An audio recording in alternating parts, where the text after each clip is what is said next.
Hello and welcome to another update video about Dogecoin. Dogecoin is now at a possible breakout point again here. I think it's putting in a triangle or something. You could call it a bullish pennant, possible bull flag. Not really a flag, it's more a pennant. But there's a few things we need to talk about here. Obviously with Dogecoin, it still hasn't really put in a fifth wave. Yeah, so there is a possibility to count the let's just zoom out. I'm on the 15-minute chart for whatever reason. If we zoom out here, you can see that Dogecoin has the potential of creating something more bullish here. What we're always looking for in Elliott wave is 5 waves up. The 5 waves up indicate that a trend has shifted from a downtrend. Yeah, obviously we've had a month-long downtrend back into an uptrend. Yeah, of course, this could be part of a greater ABC, but it is the first indication, 5 waves, that something is changing in the trend. So at the moment, I can really only see 3 waves, as already indicated in the last video. Yeah, A, B, C, or even W, X, Y. So we are still waiting for another 5th wave to the upside that could reach the 18 to 19 cent level. Is it guaranteed to play out? No, of course not. Of course not. There are basically infinite possibilities in any chart, but what we can focus on is the 1 or 2 most likely ones. And this chart obviously is very early in a possible uptrend. Yeah. So the very first indication that we can get is a 5-wave move to the upside. That would be the first indication the trend is shifting. I haven't seen that yet, but we are going to zoom in a minute. And if we get the 5 waves, so let's say there will be another push to 18 to 19 cent, then the next retracement will tell us everything. The next retracement in a wave 2 after this wave 1, so the wave 1 consists of the 5 waves. If we see the 5 waves, we can count it as a wave 1 of a larger uptrend. And the wave 2 here then would be the key test, the stress test for this bullish case. So we can make a compelling bullish case as soon as we see 5 waves up, but then the stress test happens in wave 2. That's what many people don't understand. You always need to wait to get confirmation for how is the next retest going to be. And there are clear levels of what the price needs to hold in terms of still making the bullish case likely. Right? Let's say we push all the way to 18 cents. Then we want to hold in any wave 2 retracement the 78.6% retracement level, the 7.6 cent level. If we go below that, it will put massive doubt and challenge the bullish case. Yeah, and then the next level of confirmation we can get as soon as we break above the wave 1 high. So 5 waves up is first indication, wave 2 holding, second indication. Confirmation will be as soon as you're breaking above the wave 1 high. So it's a cascade of probabilities.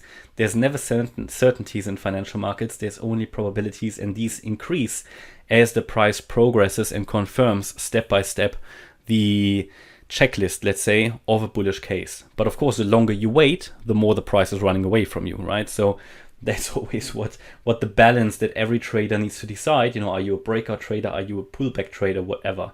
Now, I think with pullback trading, for me, that works best. So I will, if we see 5 waves, I will scale in wave 2.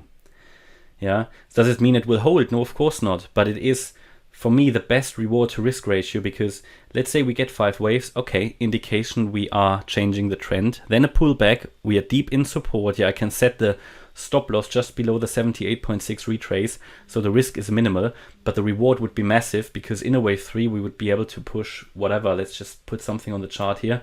Have to make some assumptions here, but the target could be around the 31 cent level. So it's an awesome reward to risk ratio, and for me the wave 2 would be the next ideal level to scale in, which doesn't mean this wouldn't also be a possible long area, because this is exactly where we currently are, the area from where we should see another push to the upside. If the market decides to do it, right? If it decides to do it, it needs to do it now.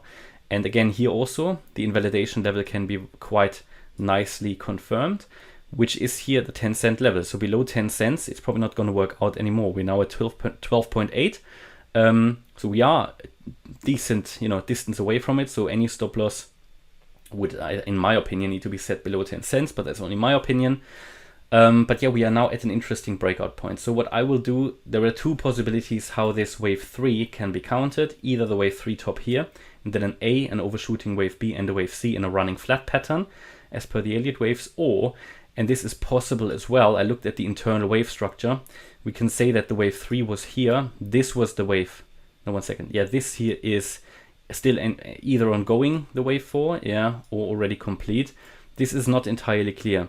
So to get the confirmation that a wave 4 is over, we would need to break above the 15.9 cent level. That's as easy as it is, but the long position would be entered here in this support area. That's how I would do it. Yeah, I'm not telling you to do it, no financial advice, but this is the area where if we get a wave 5, it should start from, and it must not drop below the 10 cent level. So again, the risk can be quite nicely defined, the reward as well. To be honest, now that we are quite far away from the 10 cent level, the reward to risk isn't massive anymore. It's not too attractive. Therefore, I personally would wait for the wave 2 pullback, but that's only what I would be doing. Important to understand that we have now entered a possible smaller breakout level here, as you can see. So the last time when we broke out of this target area, this target area, this support area for the wave 4, when we broke above it here, which is at well 13 cents basically, we saw a huge rally. Yeah, I mean not massive, but still it moved from 13 to 16 cents within a very short period. I think that is quite decent. And it is something where we bounced off from now a few times. So we had resistance here, here we had a breakout point. Yeah, here we had support. Here we had resistance again, so it is something that is to be considered. And what happened here, we broke out and we might just be retesting, so this could push further to the upside. At least there is now a chance to do it, maybe already in the 5th wave. So it's the moment to be awake, yeah? It's not the moment to be asleep. In addition to that, we had a trend line here that got broken, yeah? Basically a descending wedge, you could call that. Not a very nicely defined one, but it is a descending wedge. Alternatively, you know, could we count it as a triangle? Not that well, yeah. I mean, this could become one, but I really only have 2 touch points down here, or 2 or 3 down here, 2 up here. I would need a 3rd touch point up there to define the triangle. Yes, it could become a triangle, but then we would now need to touch the support again. And eventually a triangle pattern here would hint at trend continuation as well. So as we're getting closer into the apex and get squeezed down, the next push to the upside should be impulsive. And again, the target would be 18 cents as per the Fibonacci extensions. But let's just check what the triangle target would be as well, because we can take the height of the triangle, add it to a possible breakout point, and whenever that might be, let's say that would happen today or tomorrow, then yeah, to the upside, a target would be 18 cents as well. So I think that all matches. Of course, there is no breakout confirmed until it happens. And of course, as long as we only have 3 waves, this could also break down. Be aware of that. And if we break down now without getting a 5th wave to the upside, it could easily go below that 78.6% Fib level and put a completely new low in place for Dogecoin. So yeah, it would really be beneficial for the chart to see that 5th wave. Okay, that's my update about Dogecoin. Hope you liked the update. If you did, please hit the like button, leave a comment and subscribe. And if you really like the content, then please check out the channel membership. Thanks a lot for watching. Bye-bye.